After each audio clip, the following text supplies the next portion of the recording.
नमस्कार, स्वागत है आपका के न्यूज में। मैं हूं आपके साथ शैलेंद्र चौहान और आप देख रहे हैं हमारा खास कार्यक्रम 22 का बादशाह। जैसे जैसे चुनाव नजदीक आ रहा है वैसे वैसे पाला बदलने का खेल तेज होता जा रहा है, तो साथ ही चुनावी मौसम में राजनीतिक दलों की बेचैनी बढ़ गई है। चुनाव आते आते अब दांव पेच भी शुरू हो गए हैं। आज बात करेंगे इस्तीफा इस्तीफा इस्तीफा, स्वामी के तल्ख तेवर, साथ ही और बात करेंगे साथ हैं दम दिखाएंगे दल बदल का खेल। तो शुरू करते हैं अपना खास कार्यक्रम 22 का बादशाह।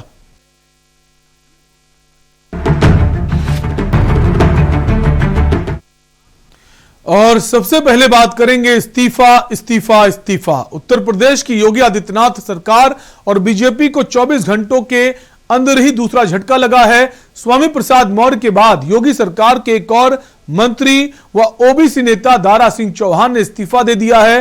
पिछले 24 घंटे में यानी कल से 6 नेता पार्टी छोड़ चुके हैं। दारा सिंह चौहान के समाजवादी पार्टी में जुड़ने की संभावनाएं जताई जा रही हैं। राजनीतिक दृष्टि से देश के सबसे अहम राज्य यूपी में विधानसभा चुनाव के ठीक पहले बीजेपी के लिए बड़ा झटका माना जा रहा है। 2 दिनों में 2 मंत्री और 4 विधायक पार्टी छोड़ चुके हैं। राज्य में फिर से सत्ता हासिल करने के लिए योगी आदित्यनाथ के नेतृत्व वाली बीजेपी को इस बार अखिलेश यादव से कठिन चुनौती मिल रही है।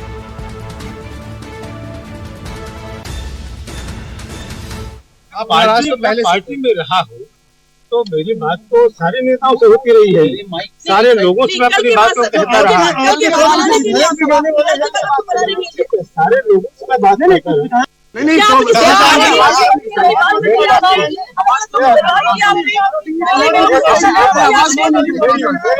कहा जाएंगे मेरी बात सुनिए।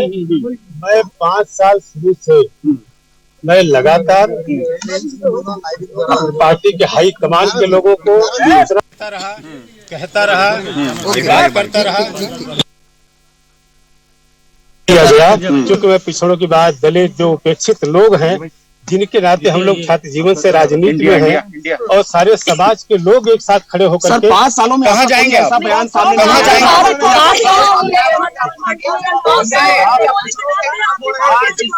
आज पहली बार मैं बयान दे रहा हूँ, क्योंकि जब 5 साल तक ये हमारे सारे प्रदेश के नेता, हमारे केंद्र के नेता, सारे लोग जानते हैं कि सबसे सारे लोगों से मैंने गुहार लगाई कि सरकार में जो दलित है, पिछड़े हैं, वंचित हैं और नौजवान को न्याय नहीं मिल पा रहा है, मैं चर्चा करना चाहता हूँ। तब इस समय नहीं मिल पाया। कहाँ जाएंगे? यह जो है मैं तय करूंगा। देखिए कहाँ जाएंगे?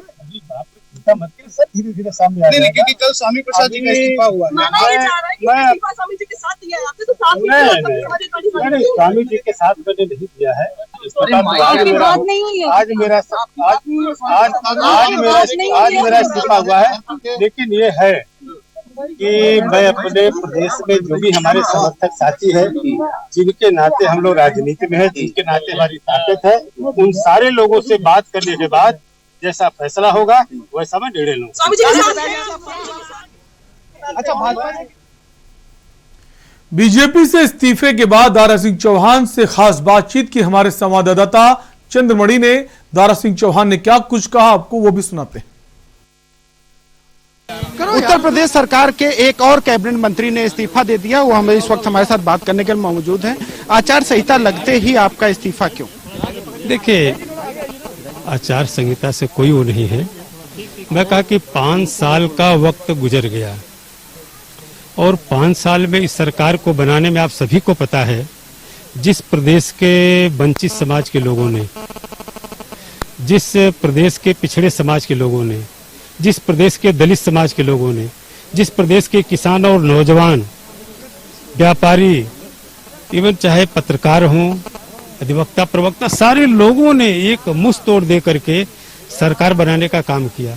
लेकिन 5 साल की सरकार में जब उन्हें न्याय नहीं मिल पाया, उन्हें सम्मान और पहचान के लिए तड़पते रहे, जिसकी गुहार हम लोग समय समय पर, मैं खुद जो है अपने हाईकमान को पहुंचाता रहा, बताता रहा। जैसी आपकी समस्या वैसी और भी कितने मंत्रियों की क्या आपके टच में है?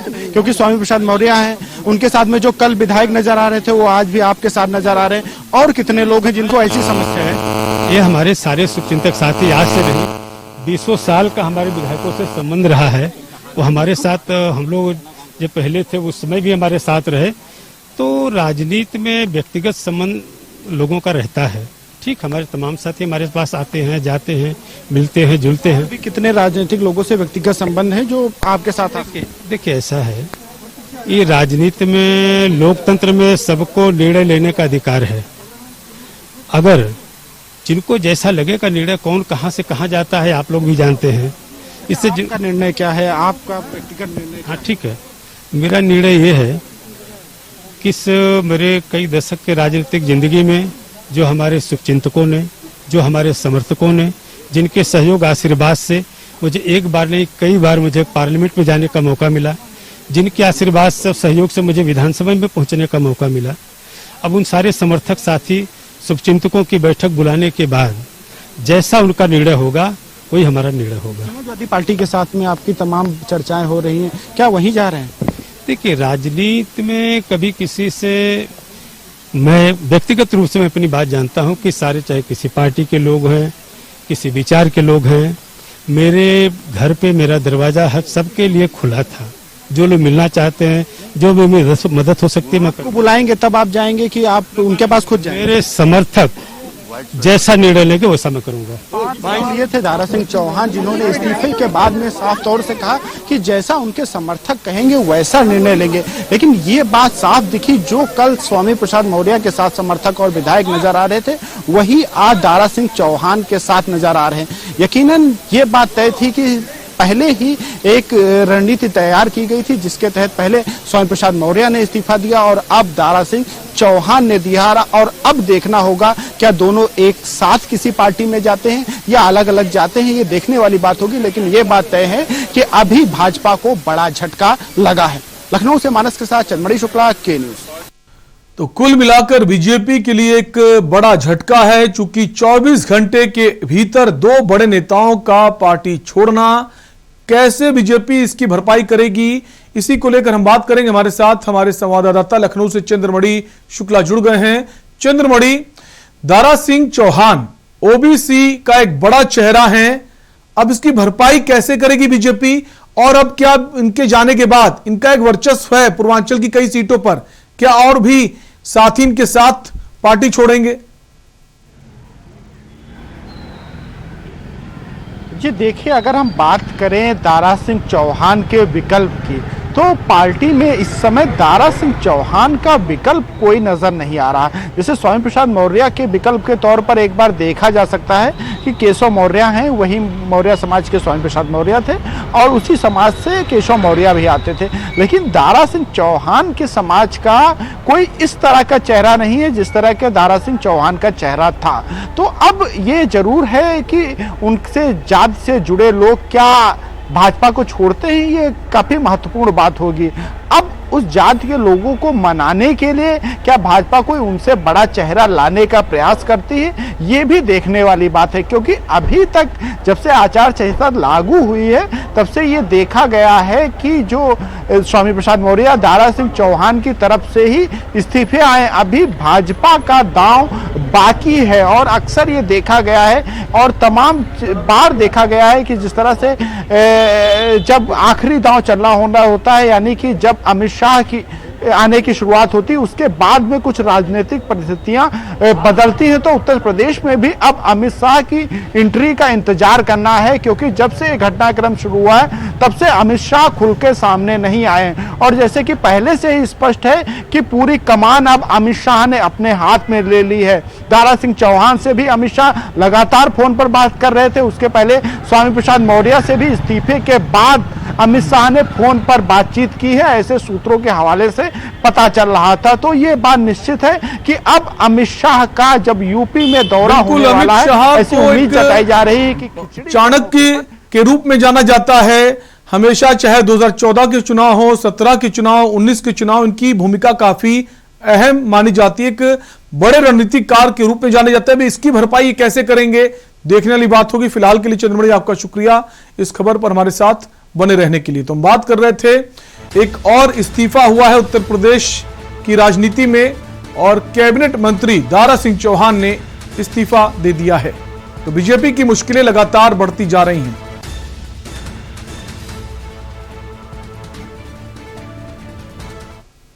और यहां पर रुकेंगे ब्रेक के लिए। ब्रेक के उस पार हम बात करेंगे स्वामी के तल्ख तेवर। आप देख रहे हैं के न्यूज, खबरों का सारथी।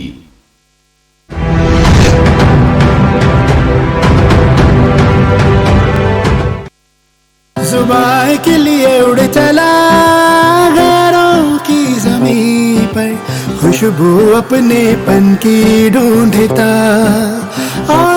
दूर कितना भी जाओ, इस जुबान से दूर ना जा पाओगे। जुमर बोलो जुबान केसरी। सरकारें जो भी हो, जहाँ की भी हो, टैक्स पेयर्स के पैसे को वेस्ट कर रहे हैं। काम उनके अच्छे हैं लेकिन कुछ सारे नहीं है। स्टैंडर्ड ऑफ लिविंग जनता का नहीं बढ़ा है। महंगाई और बेरोजगारी जबरदस्त बढ़ी है। जो एजुकेशन लेवल है वो डाउन हुआ है। हमारे हिसाब से तो अभी जो है सीएम वही बेहतर है। हमारे लिए तो योगी जी जरूरी है पूरा। आप देख रहे हैं के न्यूज, खबरों का सारथी। ब्रेक के बाद आपका स्वागत है। इसी बीच आपको सीधे ले चलते या CM Yogi Adityanath press conference कर रहे हैं।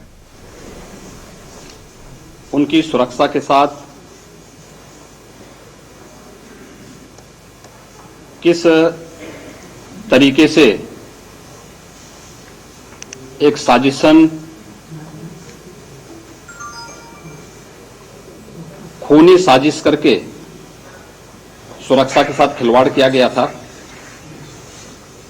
यह एक स्टिंग ऑपरेशन से स्पष्ट हो गया है। और ये स्टिंग ऑपरेशन इस बात को बताता है कि यह एक शरारतपूर्ण साजिश,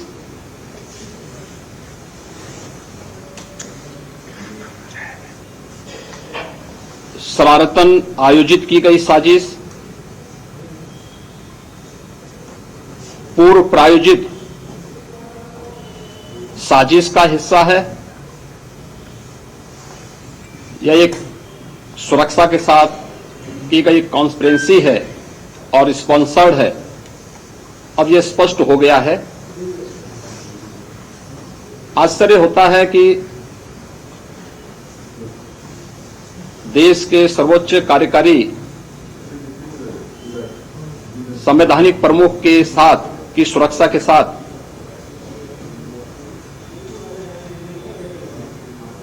ब्लू बुक और प्रोटोकॉल के तहत भी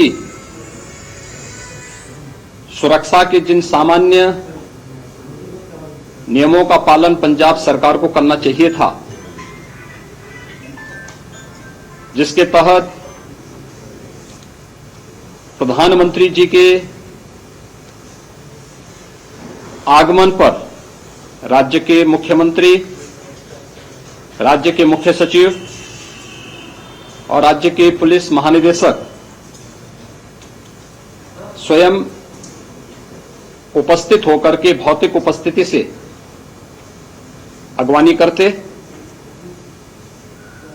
उस सामान्य शिष्टाचार और प्रोटोकॉल का भी पालन पंजाब की सरकार ने नहीं किया था। किसी भी वीवीआईपी मूवमेंट के पहले इंटेलिजेंस के इनपुट आते हैं। लोकल इंटेलिजेंस पूरे रूट चार्ट को, पूरे मूवमेंट को विस्तृत रूप से शासन के संज्ञान में उपलब्ध करवाती है। और इंटेलिजेंस इनपुट होने के बावजूद, क्योंकि खालिस्तानी मूवमेंट से जुड़े हुए कुछ तत्वों के बयानात जिस प्रकार से आ रहे थे और इंटेलिजेंस इनपुट जिस रूप में थे, और यह इंटेलिजेंस इनपुट में पहले से था कि प्रधानमंत्री जी की रैली में 1 लाख से अधिक लोग आएंगे, उस सब के बावजूद मौसम खराब है, वैकल्पिक रूट की व्यवस्था भी पहले से वहां के स्थानीय प्रशासन और शासन के संज्ञान में था, लेकिन फिर भी इन सब की अनदेखी करते हुए प्रधानमंत्री जी की फ्लीट को वहां पर रोका गया था जहां पर कोई भी ड्रोन का हमला या सुरक्षा पर आसानी से सेंध लगाने की शरारतपूर्ण चेष्टा हो सकती थी। और इन सब की अनदेखी पंजाब सरकार ने किया। प्रधानमंत्री जी के पंजाब विजिट के दौरान पंजाब के मुख्यमंत्री की उपस्थिति न होना, वहां के मुख्य सचिव और डीजीपी के अनुपस्थित होना, एक ब्लू बुक और प्रोटोकॉल का उल्लंघन तो है ही, लेकिन मुख्यमंत्री पंजाब के मुख्यमंत्री ये कहकर के पल्ला नहीं झाड़ सकते कि वह एक कोरोना पॉजिटिव के संपर्क में आए थे, जबकि उस दौरान हर व्यक्ति इस बात को देखता है कि वे बिना मास्क के विचरण करते हुए देखे गए और वह इन सब की यानी सुरक्षा की खिल्ली उड़ाते हुए भी देखे गए। इस सारा घटनाक्रम इस बात को प्रदर्शित करता है कि देश के सर्वोच्च कार्यकारी प्रमुख की सुरक्षा के साथ, देश की संवैधानिक संस्थाओं के साथ, राष्ट्रीय सुरक्षा के साथ और देश के सम्मान के साथ किस शरारतपूर्ण तरीके से कांग्रेस पार्टी आज खिलवाड़ कर रही है। मुख्यमंत्री का यह बयान न केवल हास्यास्पद और निंदनीय है कि उन्होंने प्रधानमंत्री की सुरक्षा चूक के बारे में कांग्रेस के उत्तर प्रदेश के प्रभारी को सूचित किया था। यह साजिश, इस खूनी साजिश को और भी पर्दाफाश करता है। एक संवैधानिक पद पर बैठा हुआ व्यक्ति इतना गैर जिम्मेदाराना तरीके से सुरक्षा की एक भीषण खामी के प्रति एक ऐसे व्यक्ति को सूचना देने की बात कर रहे हैं जो न पंजाब से न भारत सरकार से किसी भी प्रकार से प्रत्यक्ष या अप्रत्यक्ष रूप से भी नहीं जुड़े हैं। तो प्रधानमंत्री नरेंद्र मोदी के पंजाब दौरे में सुरक्षा की चूक के मामले को लेकर मुख्यमंत्री योगी आदित्यनाथ प्रेस कॉन्फ्रेंस कर रहे थे। यहां वक्त एक ब्रेक का है, ब्रेक के बाद हम बात करेंगे स्वामी के तल्ख तेवर। आप देख रहे हैं के न्यूज, खबरों का सारथी।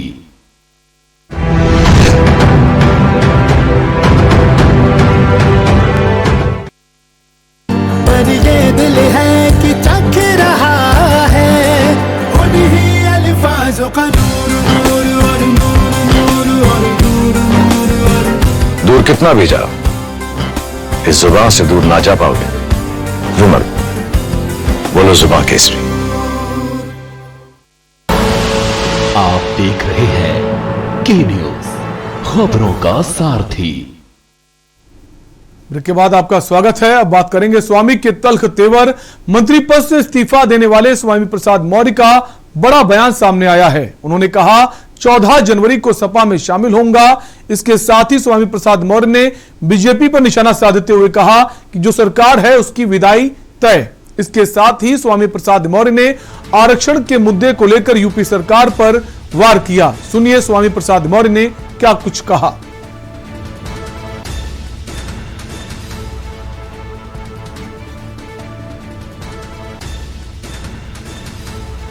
पार्टी में रहा हूँ तो मेरी बात तो सारे नेताओं से होती रही है, सारे लोगों से मैं अपनी बात को कहता रहा।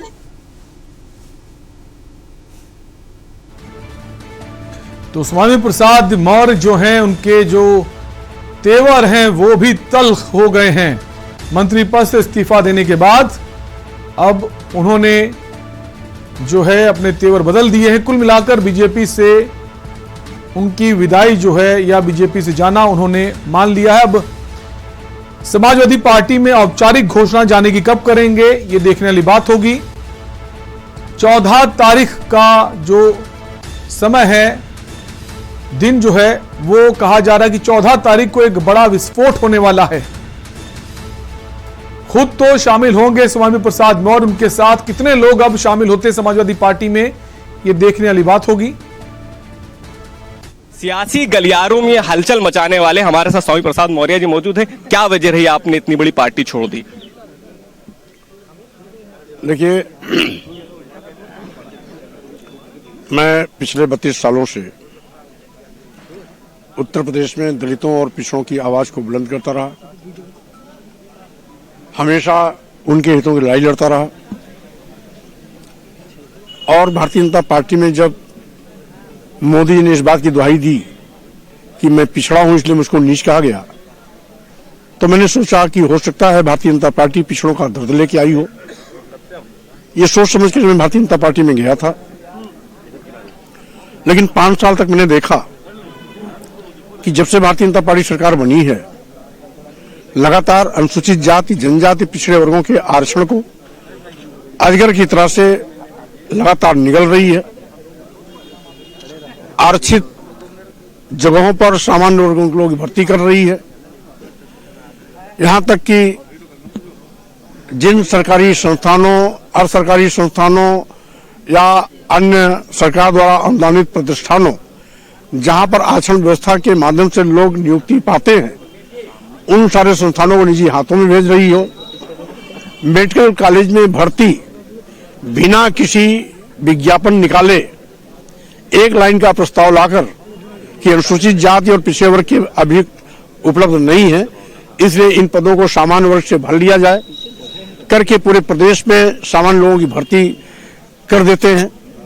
और साथ ही साथ अभी 69,000 शिक्षक भर्ती में पिछड़े वर्गों के चयनित स्थानों पर सामान्य वर्ग के लोगों की भर्ती करके इन्होंने अपने मनमाना पढ़ने की हद कर दी।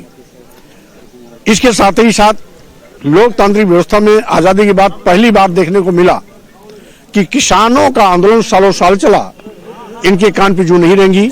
और जब चुनाव नजदीक आ गया, वोट बैंक खिसकता नजर आया, बिना किसानों से बात किए किसान बिल भी वापस ले लिया। यानी इनके आईने में न किसान है, न दलित है, न पिछड़ा है। और बेरोजगार नौजवानों को रोजगार देने की बात तो दूर, आउटसोर्सिंग के माध्यम से अपने लोगों को और मोटा करने का काम करते हैं। जबकि उत्तर प्रदेश सरकार पर कोई आर्थिक भार में कमी नहीं आती। जो पैसा नौकरी पाने वाले बेरोजगार नौजवान को जाना चाहिए, उस पैसे में काट कटौती करके आउटसोर्सिंग कंपनियों को दिया जाता है। और साथ ही साथ आउटसोर्सिंग जो भर्ती है बेरोजगार नौजवानों के साथ बहुत बड़ी ठगी है। हमने मंत्रिमंडल में विरोध किया, कई बार इसका प्रतिवाद किया कि सीधी भर्ती होनी चाहिए। आउटसोर्सिंग बिचौलिए होते हैं, दलाल होते हैं। बिचौलिए और दलाल को अगर हम मोटा करेंगे तो स्वाभाविक रूप से बेरोजगार नौजवानों का हक मारा जाएगा। वही जैसे ही इस्तीफा दिया उसके बाद अब तेवर भी हैं वो तल्ख हो गए हैं। तमाम बुराइयां वो बीजेपी कर रहे हैं। इसी खबर पर हमारे साथ हमारे संवाददाता लखनऊ से मोहम्मद सफी जुड़ गए हैं। सफी, थोड़ा वक्त भी नहीं बीता, अब जिस तरह से बयान दे रहे हैं स्वामी प्रसाद मौर्य, तो कुल मिलाकर ये माने बीजेपी की खिलाफत करते अब नजर आने वाले हैं। बिल्कुल, देखिए उनके सख्त तेवर पहले से ही थे लेकिन जाहिर नहीं हो पा रहे, तो उन्होंने कल इस्तीफा देकर ये जाहिर कर दिया है कि अब वो बीजेपी के खिलाफ बिल्कुल मोर्चा खोल चुके हैं और उसके सामने खड़े हो चुके हैं। और साफ तौर से उनका कहना है कि जितनी भी बड़ी तोप थी बीजेपी की, अब वो टाए फीस हो गई है और 2022 में सब कुछ जड़ से उखाड़ के फेंक देना है। और अभी ये नहीं साफ किया है कि किसकी सरकार बना रहे हैं, किसके खेमे में जा रहे हैं, लेकिन कहीं ना कहीं कयास जरूर समाजवादी पार्टी की तरफ दिखाई पड़ रहे हैं। और आज उन्हीं के साथ के नेता अगर बात करें, हम कैबिनेट मंत्री दारा सिंह चौहान भी इस्तीफा दे चुके हैं। और सबसे बड़ी बात यह होगी कि जिस तरीके से इस्तीफा जो लेटर टाइप किया गया था इस्तीफे का, जिस भाषा में, उसी भाषा का इस्तेमाल दारा सिंह चौहान और स्वामी प्रसाद मौर्य दोनों एक ही जैसे नजर आ रहे हैं। क्योंकि अगर बात करें तो उनका साफ तौर से कहना था कि सफी 14 तारीख का जिक्र किया जा रहा है, चाहे वो दारा सिंह चौहान हो चाहे स्वामी प्रसाद मौर्य हो। 14 तारीख को ऐसा क्या हो सकता है? क्या 14 तारीख को जो संख्या है इस्तीफों की वो और बढ़ सकती है? सफी बिल्कुल, देखिए इसीलिए 14 तारीख का इंतजार किया जा रहा था। अभी एक दिन भी नहीं बीता है और दारा सिंह चौहान का इस्तीफा आ गया है। तो दो बड़े नेता तो बीजेपी पार्टी छोड़ के चले आए हैं, 3 विधायक स्वामी प्रसाद मौर्य जी के साथ थे। और कितने लोग हैं अभी एक बात खुल के सामने नहीं आई है। दारा सिंह चौहान के साथ भी कई विधायक हैं। बिल्कुल, अब देखने वाली बात होगी, इंतजार होगा 14 तारीख को। 14 तारीख को क्या होने वाला है? जहां बीजेपी की अगर बात करें, उसका भी कहना है कि तमाम ऐसे लोग हैं जो बीजेपी में शामिल होना चाहते हैं। अब देखने वाली बात होगी किसका परिणाम भारी नजर आता है। फिलहाल के लिए सफी आपका शुक्रिया इस खबर पर हमारे साथ बने रहने के लिए। तो बात कर रहे थे स्वामी प्रसाद मौर्य की, 24 घंटे का वक्त नहीं बीता, उनके जो तेवर हैं काफी तल्ख नजर आने लगे हैं। और 22 का बादशाह में अभी के लिए आपसे लेंगे इजाजत। देखते रहिए के न्यूज इंडिया। नमस्कार।